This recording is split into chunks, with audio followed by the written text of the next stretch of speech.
देखिए, जिस घड़ी का इंतज़ार हम लोग कर रहे थे, क्योंकि जब शुरुआत हुई थी सुधांशु जी, उद्घाटन सत्र में शिक्षा मंत्री धर्मेंद्र प्रधान जी आए थे। उन्होंने कहा था कि भारत की जो सोच है ज्ञान को लेकर के, शिक्षा को लेकर के, भारत की सोच जिसमें संस्कृति,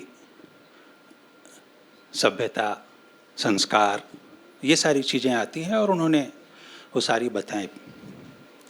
अब जबकि हम लोग क्लोजिंग सेशन में बात कर रहे हैं कि विश्व गुरु बनने की राह है क्या। अब विश्व गुरु, देखिए, आज के दिन ऐसा शब्द हुआ है कि हम विश्व गुरु थे, ये तो पूरी दुनिया बोलती है कि हम थे। एक समय था कि हम विश्व गुरु थे। अब फिर से बात हो रही है विश्व गुरु हमें बनना है दोबारा,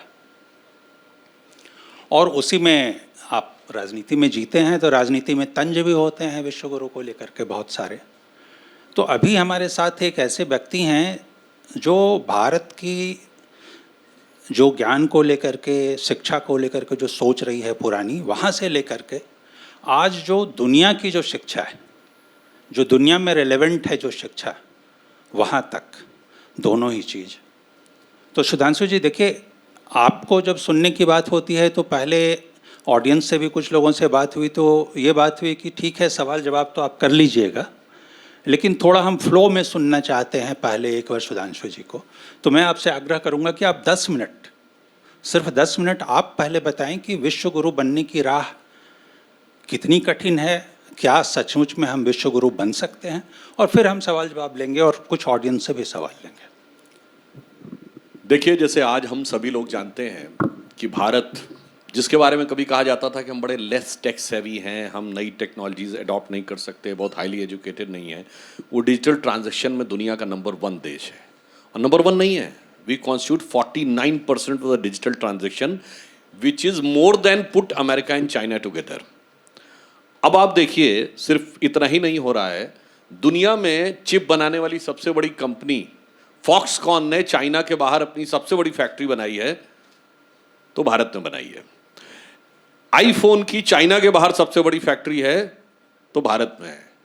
सैमसंग की दुनिया की सबसे बड़ी फैक्ट्री है, तो भारत में नोएडा में है।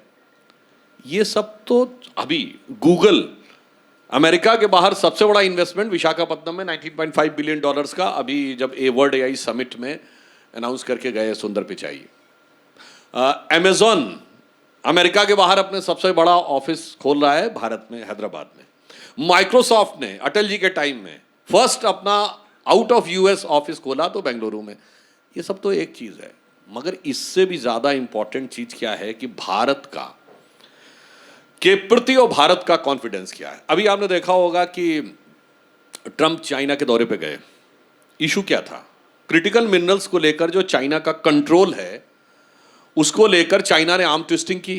तो अमेरिका ने क्या किया? एनवीडिया कंपनी जो चिप बनाती है, जिसकी अकेले की अर्थव्यवस्था फिलहाल भारत की अर्थव्यवस्था से बड़ी है, उसको उसने कह दिया कि चाइना को एक्सपोर्ट नहीं करेंगे, मगर चाइना के पास था क्रिटिकल मिनरल। तो आखिर में उस रिस्ट्रिक्शन को अमेरिका ने रिलीज किया और कहा कि नहीं, एनवीडिया चाइना को एक्सपोर्ट कर सकती है। मगर अब चाइना कहता है अपनी कंपनियों से, as far as possible Nvidia के चिप्स को मत यूज करो। क्यों? उसे डर है कि अमेरिका कुछ करके तो नहीं भेज रहा है। अब आप आइए, अमेरिकन मार्केट में वही आईफोन्स बिकते हैं जो इंडिया में मैन्युफैक्चर्ड हैं।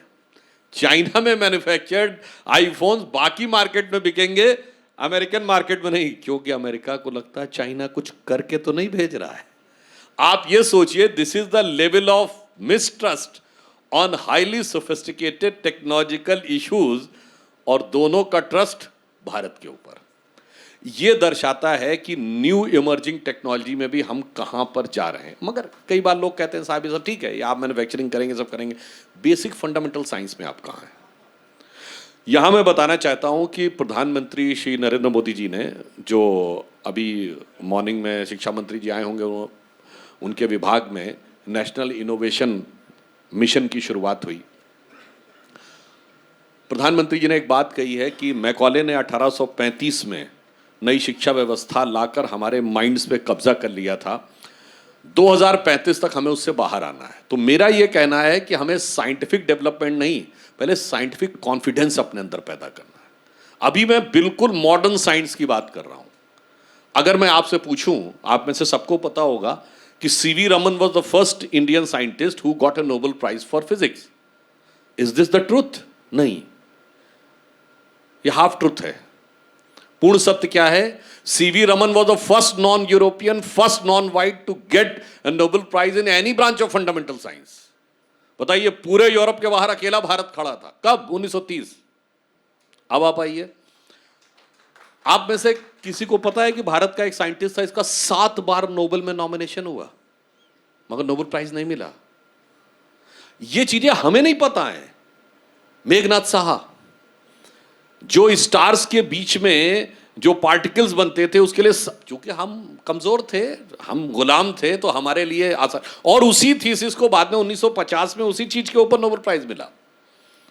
अब आप आइए, कालाजार की दवा खोजी गई, वो खोजने वाला साइंटिस्ट कौन था? उपेंद्र ब्रह्मचारी, भारत का, नोबेल प्राइज नहीं मिला उसे। अब मैं आपसे कहना चाहता हूं, दीपेंद्र कुमार घोष और विभा चौधरी, ये 2 साइंटिस्ट थी जिन्होंने की स्पेस के स्पेक्ट्रम्स के बारे में रिसर्च किया, उनको नोबेल प्राइज नहीं मिला। सब्सिक्वेंटली 50 में जाकर दूसरे लोगों को उस चीज के लिए नोबेल प्राइज मिला। अब मैं आपसे पूछूं कि वायरलेस कम्युनिकेशन का सारा क्रेडिट दिया जाता है गगलाइमो मार्कोनी को, मगर 2012 में इंटरनेशनल इलेक्ट्रॉनिक इंजीनियर्स एसोसिएशन ने यह एक्नॉलेज किया कि JC Bose was also the father of wireless communication. यह ठीक है कि उनको पेटेंट नहीं मिल पाया था। अब मैं अगर आपसे यह पूछूं कि आप में से कितने लोगों ने अमल कुमार रॉय चौधरी का नाम सुना है? नहीं सुना होगा। रोजर पेनरोज और स्टीफन हॉकिंस का नाम सबने सुना होगा। रोजर पेनरोज और स्टीफन हॉकिंस ने जो नोबेल प्राइज में, जिनको नोबेल प्राइज मिला, उन्होंने अपनी बुक में जो थीसिस दी है ब्लैक होल्स को लेकर, उसमें उन्होंने बाकायदा अमल कुमार राय चौधरी, जो कि एक इंडियन साइंटिस्ट थे जिसने 1955 में वो थ्योरी दी थी, उसको मेंशन किया है, उसका उल्लेख किया और उनको क्रेडिट भी दिया है। उन्होंने क्रेडिट दे दिया, हमारे लोगों को पता ही नहीं है। ये तो मतलब मैं एब्स्ट्रैक्ट साइंटिफिक की बात कर रहा हूं। आज मैं आपसे पूछूं कि 21st सेंचुरी की दुनिया की सबसे बड़ी साइंटिफिक खोज क्या है? वो है हिग्स बोसॉन, जिसको गॉड पार्टिकल नॉर्मल भाषा में कहा, जो जुलाई 2012 में यूरोप की सन लेबोरेटरी में खोजी गई, जिसको कहा गया कि यह ब्रह्मांड का मूलभूत कण है। और उसका नाम हिग्स बोसॉन क्यों है? 2 साइंटिस्टों के नाम पे। एक है इंग्लैंड के मिस्टर पीटर हिग्स, उनके नाम पे है हिग्स, और बोसॉन वर्ड भारत के एक साइंटिस्ट सत्येंद्र नाथ बोस के नाम पे। और सत्येंद्र नाथ बोस ने यह कॉन्सेप्ट 1924 में दिया, आइंस्टीन ने उसको एक्सेप्ट किया। बोस आइंस्टीन कंडेंसेट की बात 1945-50 में आ गई। भारत में किसी को पता ही नहीं है। होमी जहांगीर भाभा का नाम तो हम सबने सुना होगा, चूंकि उनकी रहस्यमय परिस्थितियों में मृत्यु हुई, वो सारी बात अलग है। नब्बी नारायण के साथ क्या हुआ, ये मैंने सिर्फ, और आप ये बताइए, ये तो हुई 21st सेंचुरी की सबसे बड़ी खोज। इसके बाद अगर जीन्स का जो सबसे बड़ा मॉडल बना, तो वॉटसन क्रिक के साथ उसमें नोबेल प्राइज दूसरे किसको मिला? हरगोविंद खुराना। ये मैं पिछले 100 साल का बता रहा हूं। फंडामेंटल साइंटिफिक अचीवमेंट में भारतीय कहां थे? दुनिया छोड़िए, भारत ने उसको रिकॉग्नाइज नहीं किया। तो हम दुनिया की बात क्या कहें? और with due respect to all the countries of the world, क्या चाइना में 100 साल का है कोई ऐसा इतिहास? नेचुरल ऑर्गेनिक साइंटिफिक डेवलपमेंट पिछले 20 साल में उनकी इकोनॉमिक ग्रोथ से पुश होकर हुआ, और हम सब उसका गान करने लगे कि साहब ये तो बहुत बढ़िया हो रहा, बहुत बढ़िया हो रहा, हमारे यहाँ नहीं। अब आइए, जिस कारण से हमें नुकसान हो जाता है, हम उस चीज को ध्यान ही नहीं देते कि ये कितने बड़े अचीवमेंट्स हमारे पास थे। 2016 का मेडिसिन का नोबेल प्राइज किसको मिला है? योशियो टोमोरी करके एक जापानीज है। जानते हैं किस बात के लिए मिला है? कि अगर आप फास्टिंग करते हैं तो फास्टिंग करने से आपके अंदर के जो नेगेटिव सेल्स हैं वो डिस्ट्रॉय होते हैं, और उसकी वजह से बॉडी को रिजुविनेट करने का मौका मिलता है। गजब है भैया। 9 दिन की नवरात्रि हम देखते हैं, हमारे प्रधानमंत्री भी रखते हैं, और नोबेल प्राइज फास्टिंग का पाते हैं जापान वाले। मतलब आप ये सोचिए ये क्यों है? क्योंकि हमारे माइंडसेट में बैठा हुआ था कि ये जो हमारा कल्चर है, इसमें तो साइंस कुछ है ही नहीं, बेकार की चीज है, इसमें क्यों करना। इस कारण से वह समस्या आई। और आप समझिए, अगर अब हम इन्हीं चीजों को आगे होते। एक चाइनीज है जिनका नाम था U22, उनको क्या मिला? उन्होंने हर्बल प्रोसेस से मलेरिया की दवा खोजी, इसलिए उनको नोबेल प्राइज मिल गया। अरे हमारे यहाँ तो आयुर्वेद का पूरा प्रोसेस अवेलेबल है। मतलब हमारे यहाँ अच्छी खासी संख्या में लोग कहते हैं भाई अंग्रेजी दवा लेने से पहले कोई काढ़ा ले लो, कोई वो चीज ले लो, मगर नोबेल प्राइज बोले जा रहे हैं। क्यों? हमारे माइंडसेट को इस ढंग से सब्जुगेट किया गया कि हम उस बात को नहीं। अब मैं एक और बात बताना चाहता हूं कि उसका कनेक्शन ये तो हुआ एकदम मॉडर्न साइंटिफिक। अब मैं अगर आपसे पूछूं एक बार एक टीवी डिबेट में एक सज्जन हमसे कहने लगे, अरे आप तो ऐसे ऐसे साइंस की बात करने लगे जैसे किसी साइंटिस्ट ने कोट किया हो। हमने कहा हाँ जी कोट किया है। इरविन श्रोडिंगर का नाम अगर आपने किसी ने सुना हो, जिसने इलेक्ट्रॉन की इक्वेशन दी थी। क्वांटम फिजिक्स के 3 फोरफादर्स माने जाते, वर्नर हाइजेनबर्ग, मैक्स प्लैंक और ये इरविन श्रोडिंगर। इरविन श्रोडिंगर ने 1964 में एक किताब लिखी, my view of the world, जिसमें पूरा एक चैप्टर है द उपनिषदिक वर्जन। और वो कहता था reading of the Upanishad was the most elated, most enlightening reading of my life. अब आइए साहब, वर्नर हाइजेनबर्ग ने 1958 में किताब लिखी फिजिक्स एंड फिलॉसफी, जिसमें कहता ऑब्जर्वर और ऑब्जर्व को अलग किया ही नहीं जा सकता, जो हमारे यहां कहा गया है। दृष्टा और दृश्य जो हैं एक दूसरे से अलग हो ही नहीं सकते हैं। और फिर इतना ही नहीं, उसके बाद उस किताब में वर्नर हाइजेनबर्ग, ये भी मतलब सबसे बड़े क्वांटम फिजिक्स की और नोबेल प्राइज विनर साइंटिस्टों माने जाते हैं, वो अपनी किताब में क्रेडिट किसको देते हैं? कहते हैं कि जो मैंने हाइजेनबर्ग अनसर्टेनिटी प्रिंसिपल दिया, जिसकी वजह से पूरे साइंटिफिक वर्ल्ड में उनका नाम है, मुझे ये बड़ा क्रेजी कॉन्सेप्ट लगता था। But in 1929 I visited India and had an elongated discussion with Rabindranath Tagore on the various nuances of the Vedantic philosophy, and after that the entire concept of interconnectedness, impertinence, inconsistency and uncertainty, which was looking crazy, I got the idea and finally visualized. अब बताइए। और इसी बात का उल्लेख एक Austrian scientist है फिट्जे कैपरा, जिसकी किताब है अनकॉमन विजडम, जिसकी दूसरी बड़ी फेमस किताब है ताओ ऑफ फिजिक्स। वो आपने सुनी होगी, पढ़ी होगी अगर। तो उसमें वो ये कहता है कि हाइजेनबर्ग ने यही चीज मुझे 1972 में बताई, जब वो बहुत बूढ़े हो गए थे। 1976 में हाइजेनबर्ग की डेथ हो गई। और उसने कहा कि उन्होंने ये कहा कि रविन्द्रनाथ टैगोर से वेदांतिक डिस्कशन के बाद उन्होंने इस चीज को फाइनलाइज किया। मतलब कह कौन रहा? Austrian scientist. कोट किसको कर रहा है? जर्मन साइंटिस्ट को। पब्लिकेशन कहां हुआ है? बाहर। इसमें इंडियन तो कोई नहीं है और संघी भाजपाई तो दूर दूर तक कोई नहीं है। इसके बावजूद हमें उस पर गर्व नहीं होता। कारण क्या है कि ये सारी चीजें हमें वो कॉन्फिडेंस देना चाहिए कि हमारे पास आज का भी ज्ञान है और पूर्व का। अगर मैं आपसे पूछूं, दुनिया में यूरोप के बाहर पहला शहर कौन था जिसमें स्ट्रीट लाइट लगी? तो था बेंगलुरु, 1902। दुनिया में पहला hydel power project outside Europe कहां बना? मैसूर में 1892 में शिव समुद्रम पावर प्रोजेक्ट। पहला थर्मल पावर बना 1897 में। Indian institute of sciences Bengaluru बना 1916 में, महाराजा मैसूर ने। मेयो आई हॉस्पिटल वर्ल्ड का पहला आई हॉस्पिटल था। उससे पहले क्या था? हॉस्पिटल में आई डिपार्टमेंट होता था। मगर दुनिया में पहला आई हॉस्पिटल अगर बना तो बेंगलुरु में महाराजा मैसूर ने बनवाया 1920 के आसपास। और सीवी रमन को प्राइज मिल गया 1930 में, सत्येंद्रनाथ बोस ने 1924 में दिखा दिया।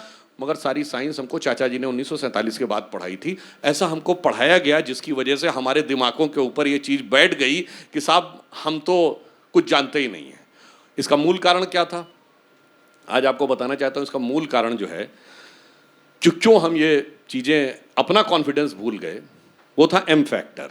वो एम फैक्टर क्या था? Macaulay factor of 19th century, Marxist factor of 20th century, marketing factor of 21st century, और कोई भी एम फैक्टर आप समझ रहे होंगे तो आपकी बुद्धिमत्ता पे मुझे पूरा भरोसा है, जिस कारण से हम इस विषय को नहीं समझ पाए। और अंत में मैं ये कहना चाहता हूं कि जैसा कि अभी आशुतोष जी ने कहा कि भाई हम विश्व गुरु थे, पर अब आज तो नहीं है।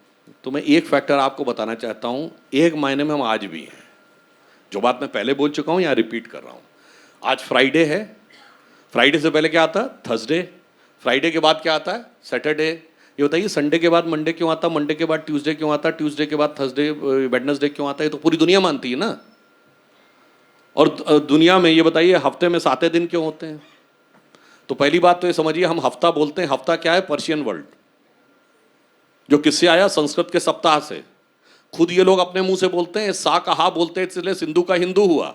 इसका मतलब सप्ताह से भी हफ्ता हुआ होगा, इसका मतलब लैंग्वेज संस्कृत से पर्शियन बनी, ना कि हफ्ता से सप्ताह हुआ।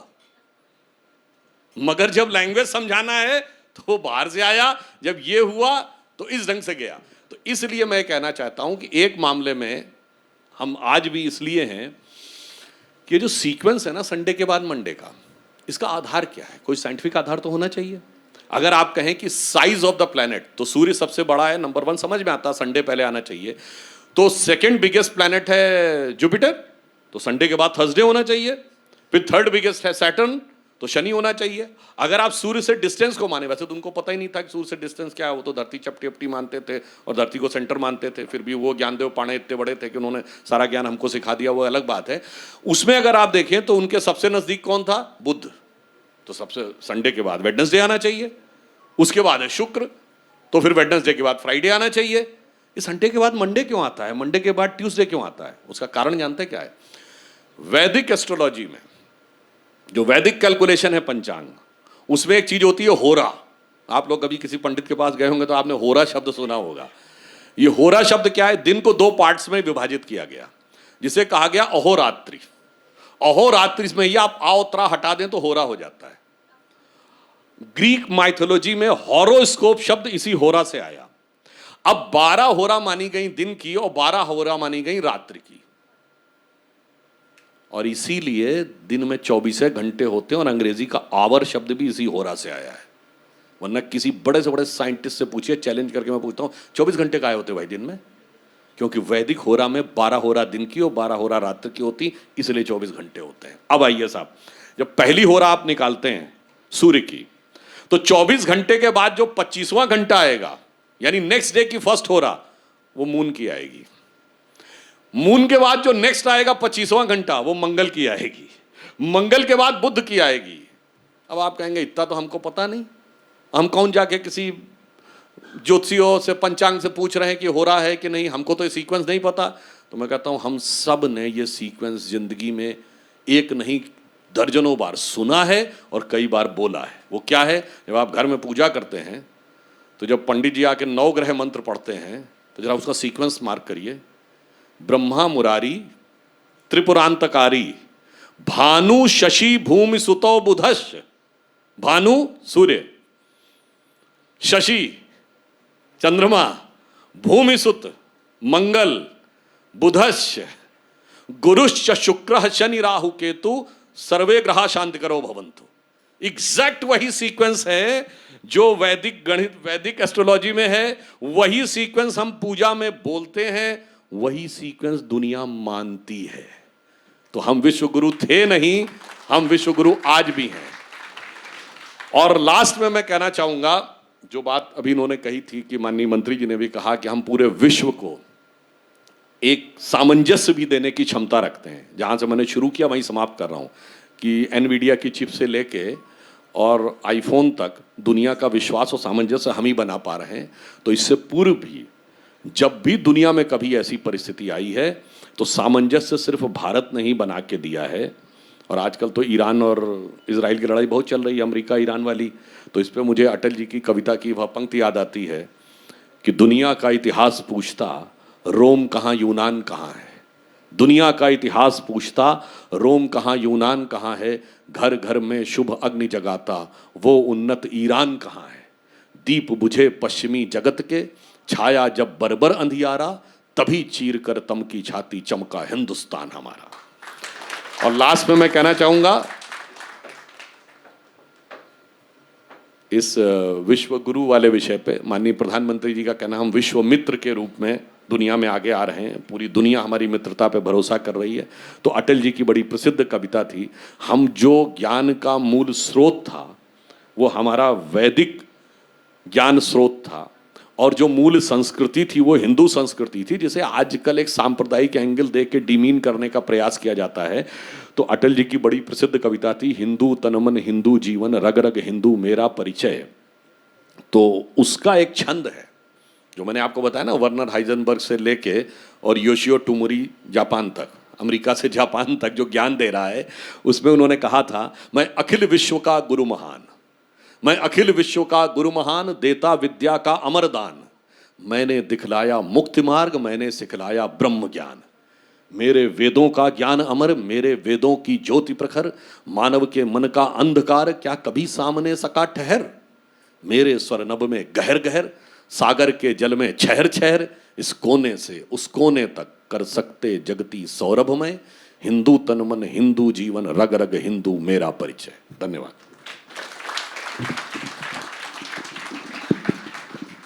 अब देखिए सुधांशु जी, आपने जितनी बात कही उससे दो सवाल तत्काल आए मेरे मन में। एक तो ये कि जब विश्व गुरु की बात करते हैं तो हम फटाफट गिनाते हैं, तक्षशिला हमारे पास थी, विक्रमशिला, नालंदा, उसी में आपने और भी नाम लिए, सीवी रमन और बाकी दूसरी चीज़ों पे। जो आज के दिन जो रेलेवेंस की बात जब होती है, जैसे ही बात आती है कि आज की शिक्षा प्रणाली में जिसमें हम सफलता आंकते हैं कि हमारे छात्र, हमारे लोग कितने सफल हो पा रहे हैं विश्व पटल पर, आपने जो बात कही वो बिल्कुल सही है कि संडे मंडे ट्यूसडे सब भारतीय संस्कृति की ही देन है, हम उसी को फॉलो कर रहे हैं वैश्विक स्तर पर। आज के दिन जो रेलेवेंट चीज़ें हैं वहाँ हम थोड़े से पिछड़े दिखते हैं और फॉलो करते दिखते हैं। एक हमारे यहाँ सेशन आज सुबह में एआई को लेकर के हुआ था, एआई को लेकर के ये बात आ रही है और कई जगहों से बात आ रही है कि भारत की ट्रेन छोटी भले ना हो लेकिन हाँ थोड़ी लेट ज़रूर हो गई। वहाँ तक पहुँचने में कितना टाइम लगेगा? क्योंकि देखिए आपने 1835 की भी बात की, मैकॉले की भी बात की, लेकिन कितना कालखंड चाहिए? देखिए आज के दिन थर्ड टर्म आपकी भाजपा सरकार है, भविष्य में भी जनता चाहेगी, भविष्य में भी मिलेगी, लेकिन शिक्षा व्यवस्था में बदलाव के लिए, उसको वैश्विक पटल पर रेलेवेंट रहने के लिए, वैसा बनाने के लिए कितना कालखंड चाहिए होता है? देखिए वैसे 200 साल की चुनौती है तो एक आध पीढ़ी तो चाहिए ही होता है, मगर फिर भी आपने जो बात कही, एआई एडॉप्शन में भारत इस समय दुनिया में नंबर 1 की रैंकिंग। एडॉप्शन मतलब जो नई पीढ़ी जिस गति से एआई को एडॉप्ट कर रही है उसमें हम चाइना और अमेरिका से भी आगे हैं। हाँ, अब जहां तक एआई की बात है, हम उसमें दुनिया के महत्वपूर्ण देशों में से एक हैं। वर्ल्ड एआई समिट हमने होस्ट किया, इससे पहले पेरिस में वर्ल्ड एआई समिट में फ्रांस के राष्ट्रपति इमैनुअल मैक्रोन के साथ हम प्रधानमंत्री मोदी जी को चेयर थे। ये दर्शाता है कि भारत इस फील्ड में काफ़ी तेजी से आगे जा रहा। और यदि जो आपने बात कही, सरकार ने ये व्यवस्थाएं न की होती पिछले 12 सालों में, जो डिजिटल इंफ्रास्ट्रक्चर क्रिएट हुआ है, जिसकी वजह से जो आज स्पीड है और जो कॉस्ट रिडक्शन हुआ है, 1 GB डाटा आज से 12 साल पहले 320 रुपए महीने में आता था, वो अब 19 या 20 रुपए महीने में आता है। कहीं कहीं 280 रुपए महीने था तो अब वो 1920 रुपए में आता है। तो अवेलेबिलिटी एंड कॉस्ट जिस रफ्तार से कम हुई है, और यहां पर मैं कहना चाहूंगा कि अगर आज के ज़माने में रिलेवेंस देखें तो मैं स्वयं नहीं बोल रहा हूं, एक अमेरिकन साइंटिस्ट हैं जो कि जापानीज ओरिजिन के हैं, न्यूयॉर्क स्टेट यूनिवर्सिटी में थ्योरेटिकल फिजिक्स के प्रोफेसर हैं, मिशियो काकू। उनकी कई बुक्स वगैरह भी आपने देखी होंगी, जो कि स्ट्रिंग थ्योरी और हाइपर स्पेस थ्योरी को उन्होंने दिया। उन्होंने जानते क्या बोला है कि अमेरिका में जो इमर्जिंग टेक्नोलॉजीज में रिसर्च है, cellular microbiology, genome sequencing, composite material, quantum computers, space technology, इसमें जो रिसर्च कर रहे हैं पीएचडी करके यंग लोग, उनमें 80% नॉन अमेरिकन हैं और सबसे बड़ी संख्या भारतीयों की है। तो भारतीयों के पास वो कैपेसिटी है और वो बाहर जाके भी दिखा रहे हैं, और प्रधानमंत्री जी ने यह प्रयास किया है कि अब वो परिस्थिति यहाँ भी आए। मगर एआई पे मैं एक बात और बता देना चाहता हूँ, आज सभी लोग यूज़ करते हैं चैट जीपीटी को, यंगर जनरेशन बहुत यूज़ करती है। तो Sam Altman, who is the chief of open AI, उससे क्वेश्चन पूछा गया कि साहब हर क्वेश्चन के लिए तो लोग एआई की से पूछते हैं, कोई ऐसा भी क्वेश्चन है जो एआई को नहीं पता और आपको पता है? तो जानते हैं उसका जवाब क्या था सैम ऑल्टमैन का?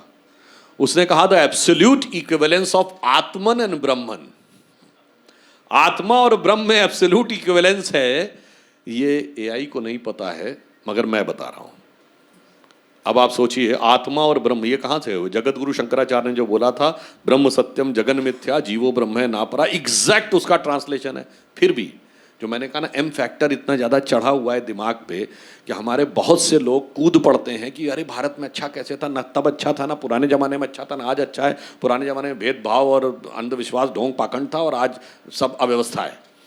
तो ऐसे क्लिप कटुआ गैंग के सुलभ संज्ञान के लिए मैं बता देना चाहता हूं कि ये सैम ऑल्टमैन का ट्वीट है 27 दिसंबर 2022 को 2:34 AM पे उसका ट्वीट है, जिसमें उसने लिखा है absolute equivalence of atman and brahman, anybody can go and check. अभी भी आप चाहें तो चेक कर सकते हैं। ये दर्शाता है। और एक और मैं आपसे बात कहूं, एआई तो अभी एलिमेंट्री चीज है, नेक्स्ट चीज है quantum computers. AI artificial intelligence ये दर्शाने जा रही है कि इंटेलिजेंस कैन बी आर्टिफिशियल। हमारे यहां इंटेलिजेंस का महत्व नहीं था, हमारे यहाँ संकल्प का महत्व था। इसीलिए पूजा में जब आप बैठते, कभी पंडित ने कहता बुद्धि में जोर डालिए, वो कहता मन का संकल्प लीजिए।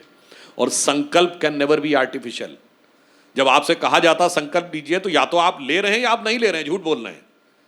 यानी आइदर संकल्प एग्जिस्ट और doesn't exist, it can not be artificial. और अब जो क्वांटम कंप्यूटर जिस रफ्तार में जा रहा है, जैसे आपने सुना होगा कि गूगल ने एक चिप बनाई है जिसका नाम था विलो, जिसने कहा 5 मिनट में वो कैलकुलेशन कर सकती है क्वांटम कंप्यूटर से, जो एक नॉर्मल डिजिटल कंप्यूटर को करने में 10⁻24 ईयर्स लगेंगे, यानी more than the age of universe. अब यहां थ्योरी आई कि अगर यूनिवर्स की एज से ज्यादा फास्ट कैलकुलेशन हो रहा है तो पैरेलल यूनिवर्स में तो नहीं हो रहा है। तो अब एक साइंटिस्ट हैं जिनका नाम है फेडरिको फेगिन, जिन्होंने दुनिया की पहली सिंगल चिप माइक्रो प्रोसेसर 1972 में इंटेल के लिए बनाया था। He is an Italian origin American scientist. उसने ये कहा है कि quantum computer is taking us to the door step of consciousness. अब जिस दिन कॉन्शियसनेस का डोर खुलेगा उस दिन एकदम आश्वस्त रहिए। जिस दिन आईसी इंजन्स आए थे तो तेल निकला था तो मिडिल ईस्ट की लॉटरी लगी थी, जब क्रिटिकल मिनरल्स आए तो चाइना की लॉटरी लगी। कॉन्शियसनेस आएगा उस पर तो हमारा हमेशा से एक्सक्लूसिव राइट है। तो बी वेरी एश्योर कि जब हम क्वांटम कंप्यूटर के उस एरा में प्रवेश करेंगे तो जानते क्या होगा? जो प्रधानमंत्री जी ने कहा है, यही समय है, सही समय है, भारत का अनमोल समय है।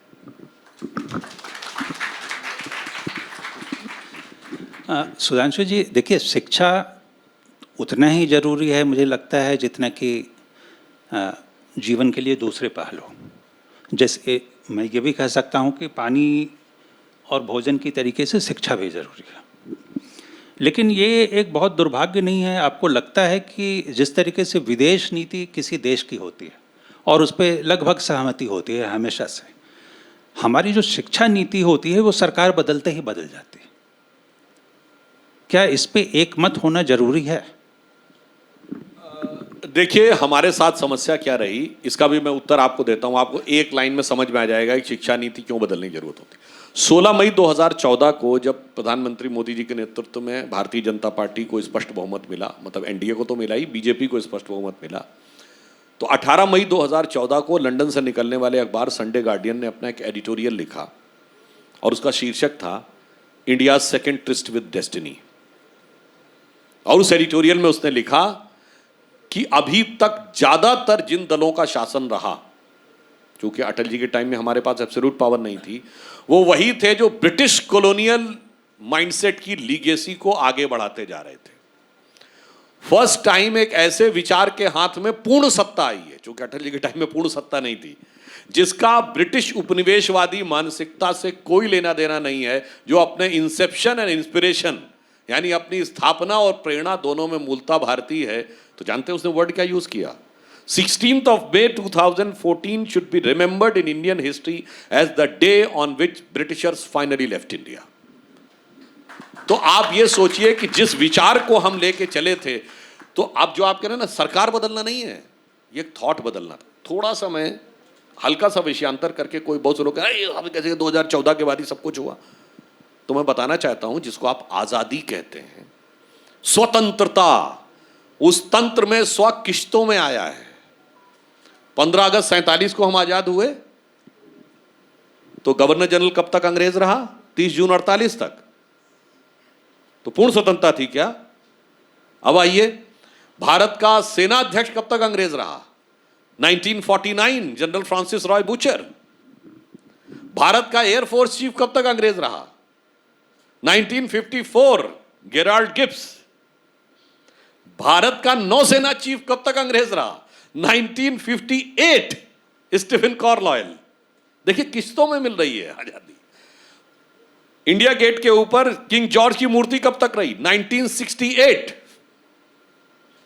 1977 तक। हम जागरण के कार्यक्रम में बैठे हैं, हिंदी का सबसे बड़ा अखबार, हिंदी भाषी क्षेत्र में किसी भी भाषा का सबसे बड़ा तो मैं कह रहा हूं किसी भी भाषा, ये महत्वपूर्ण बात है। 1977 तक सारे ऑल इंडिया एग्जाम सिर्फ इंग्लिश में, किसी भारतीय भाषा का कोई मतलब नहीं। किश्तों में आजादी आ रही थी। और तो और आपको पता है भारत का बजट 1997 तक शाम 5 बजे आता था। क्यों? अंग्रेज प्रेसिडेंट सेट कर गए थे कि जब लंदन में 11 बजे होंगे उस समय के हिसाब से भारत का बजट होगा। जब अटल जी की सरकार आई तो सुबह 11 बजे होना शुरू हुआ, वरना 5 बजे तक बजट आता था। फिर आप सोचिए अगली किश्तें कैसे धीरे धीरे धीरे धीरे किश्तों से बाहर आ रहे थे। हमारा बजट मोदी जी की सरकार आने से पहले कब आता था? 1 मार्च को। अब आता है 1 फरवरी को। 1 मार्च को कहे आता था? क्योंकि इंग्लैंड के मौसम के हिसाब से मार्च में माहौल काम करने लायक होता है, जनवरी फरवरी तक तो बर्फ जमी रहती है। हमारे यहाँ मानसून आ जाता है जून के पहले सप्ताह में और जून के तीसरे सप्ताह तक पूरे भारत में पहुंच जाता है। तो हमें मानसून से लगभग 1.5-2 महीना पहले जो हमने अलॉटमेंट किए हैं फाइनेंशियल, वो सब पे पहुंच जाने चाहिए। इसलिए मोदी जी ने कहा भारत के मौसम से बजट आएगा, अंग्रेज के मौसम से नहीं चलेगा। तो अब जो आपने बात कही, इसलिए हमें ये बात है। आप कहेंगे चलिए साइंस की बहुत बात हो गई, तो मैं एक उदाहरण इतिहास और साहित्य का भी बता देना चाहता हूँ। गर्मी का सीजन है तो वाटरमेलन, तरबूज तो सब लोग पीते होंगे, खाते होंगे। तो क्या बताया गया जरा हिस्ट्री किताब में? तरबूज कौन लाया था? बाबर लाया था। भाई साहब तरबूज की जो शेल्फ लाइफ है वो कितनी है? 10 से 12 दिन। और 10 से 12 दिन में आप घोड़े पे बैठ के उज्बेकिस्तान से भारत नहीं आ सकते हैं। तो कहाँ से ले आया भाई? और वो तो आके काबुल में रुक गया था। और आपको जरा ये बात लॉजिकल लगती कि इतना बड़ा बड़ा तरबूज कोई फौज लेके चल रही होगी? अरे फौज को जरूरत क्या होती थी? जहां पहुंचते थे वहां सबसे झड़प लेते थे वो लोग। उस जमाने में लूट फाट के अपना खाना रख लेते थे, ज्यादा रसद लेके थोड़ी चलते थे। अब आप आइए, मगर कितनी बढ़िया थ्योरी बताई। अच्छा मान लिया जाए बाहर से आया, तो ये बताइए हमारा व्यापार तो हजारों साल से हो रहा था, तो ये व्यापारी लेके क्यों नहीं आ सकता था? मतलब उस तरबूज को आने के लिए भी एक लुटेरे का इंतजार था। क्यों? क्योंकि मार्क्सिस्ट फिलॉसफी में व्यापारी को तो बेईमान और धूर्त दिखाना है और लुटेरे को महान दिखाना है। इसलिए व्यापारी 5000 साल से व्यापार कर रहे हैं वहां से। वो तरबूज के बीज भी नहीं ला सकते थे, मगर वो जो एक कोई लूटने आया था वो तरबूज लेके आया। और सुनिए, आलू भी बाहर से आया, गोभी भी बाहर से आई, टमाटर भी बाहर से आया, मिर्ची भी बाहर से आई और आर्य भी बाहर से आए। यानी आर्य से लेके आलू, गोभी, मिर्च, टमाटर सब बाहर से आया। क्या बढ़िया कहानी हमें बताई गई है कि आर्य कहां से चले? आर्कटिक से, फिर वहां चले नॉर्दर्न यूरोप में आए, सेंट्रल यूरोप में आए, आल्स में आए, सेंट्रल एशिया में आए, अफगानिस्तान में आए, फिर भारत में आए, उत्तर भारत में, फिर यहां आके रुक गए। बर्मा क्यों नहीं गए? थाईलैंड क्यों नहीं गए? वियतनाम क्यों नहीं गए? ऐसा लगा जैसे वहां से सिर्फ उत्तर और दक्षिण भारत का विभाजन करने के लिए आ रहे थे। अद्भुत थ्योरीज हमको पढ़ाई गई, ऐसी ऐसी चीजें हमें पढ़ाई गई और हमारे दिमागों में वो चीजें भर गई इस ढंग से कि आज भी हमारा इंटेलेक्चुअल क्लास, जैसे सुषमा स्वराज जी ने 1996 के अपने स्पीच में कहा था कि जब तक आप भारतीय होने पे शर्म का अनुभव और हिंदू होने पे ग्लानि का अनुभव ना करें तब तक आप भारत में इंटेलेक्चुअल नहीं माने जा सकते थे। ऐसी वाहियात थ्योरियां अब हम लोग बचपन में पढ़े हैं, जो हमारी जनरेशन के होंगे और हमसे बड़े वाले सभी यही पढ़े होंगे कि Sangam is the confluence of Ganga Jamuna and the mythical Saraswati. यही पढ़ाया गया है, गंगा जमुना और काल्पनिक सरस्वती के संगम पर प्रयागराज है। और 1988 में नासा के सैटेलाइट ने सरस्वती का ट्रैक निकाल लिया। अब जियोलॉजिकल डाटा भी बताता है और सैटेलाइट डाटा भी बताता है कि सरस्वती नदी एग्जिस्ट करती थी और 5000 साल पहले सूख गई। आप सोचिए क्या जबरदस्त थ्योरी। और आपको पता है जियोलॉजिकल डाटा ये बताता है at the peak of it Saraswati नदी की विड्थ क्या थी, 6 to 8 किलोमीटर्स। तभी उसका इतना जबरदस्त वर्णन वेदों में है। और सुनिए, कहते हैं आर्य तो आए बाहर से, वेद लिखे गए 1200 BC में, और सरस्वती नदी सूख गई थी उसके 2500 साल पहले। तो जो 2500 साल पहले सूख गई थी उसका वो सारा बता रहे थे। इससे समझ में आता है कि हमारे दिमागों में किस ढंग की चीज भरी गई। और लास्ट में एक और पॉइंट कह दूं, हमारे यहाँ इतना बढ़िया नैरेटिव बनाया गया, ऐसा षड्यंत्रकारी नैरेटिव आपने कभी नहीं सुना होगा। हम सब ने बचपन में इस क्वेश्चन को जरूर कभी कभी देखा हो, भाई आप इतने अच्छे थे तो गुलाम क्यों हो गए? सुना होगा ना। पहली बात तो भाई साहब, दुनिया में कोई बचा क्या? हम बच गए बड़ी बात नहीं है। यानी सुनामी आई, सारे जहाज पलट गए, हमारा जहाज बचा रहा, या भूकंप आया, सारे मकान गिर गए, हमारा मकान बड़ा था, चलो कोई बात नहीं। हाँ भाई साहब, हम तो गुलाम थे। अगर हम गुलाम थे, 2000 साल से आक्रमण झेला और 1000 साल की सीधी गुलामी थी, तो जो कुछ इन 1000 सालों में समाज में हुआ उसके लिए हम जिम्मेदार कैसे हैं? नहीं, जिम्मेदार तो तुम ही हो भाई साहब, हम तो गुलाम थे। तो जो रूलर जिम्मेदार है कि गुलाम जिम्मेदार है? ना ना ना ना ना, जिम्मेदार तो तुम ही। इसका मतलब हम गुलाम नहीं थे? नहीं नहीं, गुलाम तो तुम थे। यानी ऐसा कैच 22 का लॉजिक बताया गया है कि तुम गुलाम भी हो और तुम ही निर्णय भी ले रहे हो। यानी हमें खुद मुख्तार गुलाम थे, ये हमें समझाया गया। क्यों गुलाम? इसलिए बताना है ताकि आपका कॉन्फिडेंस ना आने पाए, और गुलामी में आई सामाजिक विकृतियों का जिम्मेदार भी आप ही को ठहराना है, ताकि समाज में आज लड़ाने की व्यवस्था भी पूरी करके रखी जाए। इस कैच में हमें फंसाया गया। और साहित्य में मैं एक बात आपसे कहूं, Kalidas was the Shakespeare of India, ये हम लोगों को पढ़ाया गया है।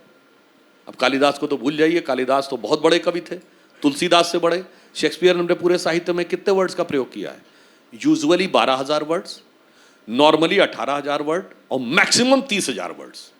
हेमलेट उनका ऐसा वो है ग्रंथ जिसमें सर्वाधिक 30,000 शब्दों का प्रयोग किया है। और तुलसी ने अकेले रामचरितमानस में 1,16,000 शब्दों का प्रयोग किया है। महाभारत में 1,00,000 श्लोक हैं, और शेक्सपियर के साहित्य में 30,000 शब्द हैं, और कालिदास कहीं बड़े हैं, मगर कालिदास वो तो शेक्सपियर ऑफ इंडिया।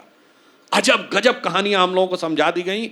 इसलिए सरकार, जो आप कहें सरकार नहीं, ये विचार बदलने की बात थी। और लास्ट में आपसे कहूं कि वर्ल्ड में जो लैंग्वेज होती है, दुनिया का सबसे बड़ा शब्द नॉन साइंटिफिक, क्योंकि साइंटिफिक में करेंगे तो बहुत लंबे लंबे शब्द हो जाते हैं ना, जैसे 3 मिथाइल हेक्सा बेंजीन वगैरह वगैरह।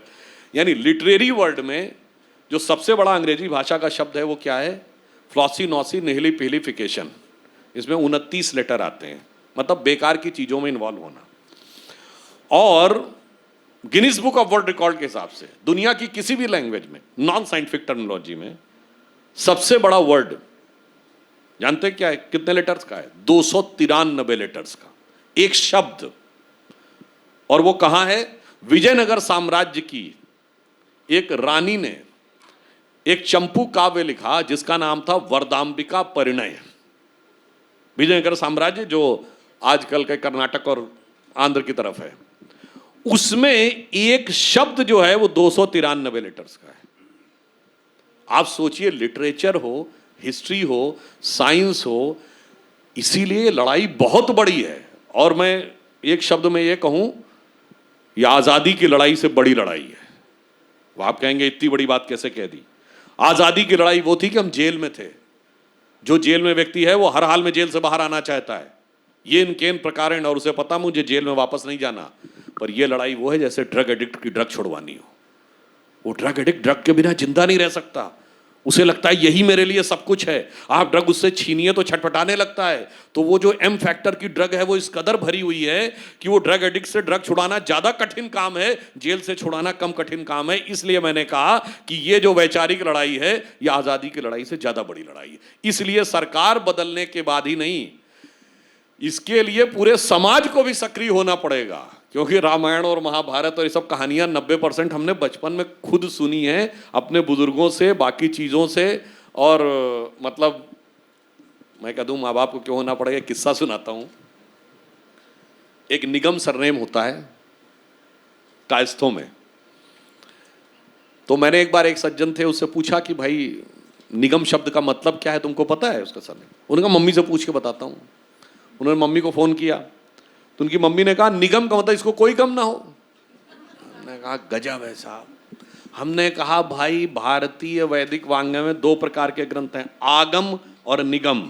आगम वो है जो संसार की ओर ले जाए, जिसमें सारा वर्ल्डी नॉलेज, मतलब आपकी सोशियोलॉजी और हिस्ट्री ज्योग्राफी से लेके zoology botany chemistry physics chemistry math से लेके सारा तंत्र सूत्र, सारा तंत्र मंत्र, ये सब आगम है। और निगम क्या है? जो मुक्ति की ओर ले जाए, जिसमें उपनिषद हैं, ब्रह्म सूत्र हैं और श्रीमद् भगवत गीता है। इसीलिए तुलसी ने कहा ना, आगम निगम पुराण बखाना और राम नाम का मरम न जाना। तो भाई साहब, अगर माँ बापों को ही नहीं पता होगा कि निगम का मतलब क्या है, तो संतानें उनको कैसा गमगीन मुस्तकबिल देंगी, ये समझा जा सकता है। वैसे लाइटर नोट पे ये कहूँगा कि बहुत सारे लोग बोलते हैं कि भाई शिक्षा विभाग आपको मिलना चाहिए। शिक्षा विभाग इस समय बहुत ही दक्षता के साथ और जिस प्रकार से भारत को एक नए स्वरूप में आना चाहिए, उस विभाग में उस ढंग से काम हो रहा। मैं एक सिर्फ उदाहरण देना चाहूँ जो शिक्षा विभाग के अंदर हो रहा। कहा गया जो मूल पढ़ाई है 5वीं क्लास तक, वो मूल भाषा में होगी, क्योंकि जो आपके अंदर के जो नैसर्गिक प्रक्रिया होती है वो आपकी मातृभाषा में ही होती है। दूसरा, एक बहुत बड़ा अंतर यह किया गया है कि जो इंटरडिसिप्लिनरी ट्रांसफर है हायर एजुकेशन में, वो आसान किया गया। आप कहेंगे इंटरडिसिप्लिनरी ट्रांसफर का क्या मतलब? उदाहरण आपको बताता हूं। अभी तक हमारे क्या था, आर्ट्स और साइंस 2 अलग अलग स्ट्रीम है। अब किसी को हिस्ट्री को एनालाइज करना है तो कहेगा कि लिटरेचर पढ़ो या आर्कियोलॉजी पढ़ो, पर अब तो नई टेक्नोलॉजी आ गई, एस्ट्रोनॉमिकल कैलकुलेशंस भी तो उसमें है, अब तो डीएनए एनालिसिस भी उसमें है। तो अगर आपको उसका स्टडी करना है तो बायोलॉजी का भी ज्ञान होना चाहिए और फिजिक्स का भी ज्ञान होना चाहिए। तो इंटरडिसिप्लिनरी शिफ्टिंग होनी चाहिए, उसकी व्यवस्था की गई। और तीसरी व्यवस्था ये की गई, जैसे हम लोग जब पढ़ते थे, मान लीजिए हमने बीटेक किया, गलती से कोई बच्चा या बीएससी करने वाला कोई बच्चा फर्स्ट ईयर सेकेंड ईयर के बाद थर्ड ईयर में एग्जाम ना दे पाए तो उसके पूरे 3 साल बेकार। अब इस शिक्षा व्यवस्था में ये व्यवस्था की है सरकार ने कि भाई अगर आप 1 साल के बाद छोड़ देंगे तो भी आपको सर्टिफिकेट मिल जाएगा, 2 साल के बाद डिप्लोमा, 3 साल के बाद डिग्री और 4 साल के बाद ऑनर्स डिग्री। और अगर आप रुक गए कहीं तो आने वाले 4, 5, 6, 7 साल के बाद भी आप चाहें तो दोबारा आकर अपना कोर्स पूरा कर सकते हैं। तो इस ढंग से एक नए तरीके से कार्य किया जा रहा है, तो मुझे लगता है कि बहुत अच्छा काम हो रहा है।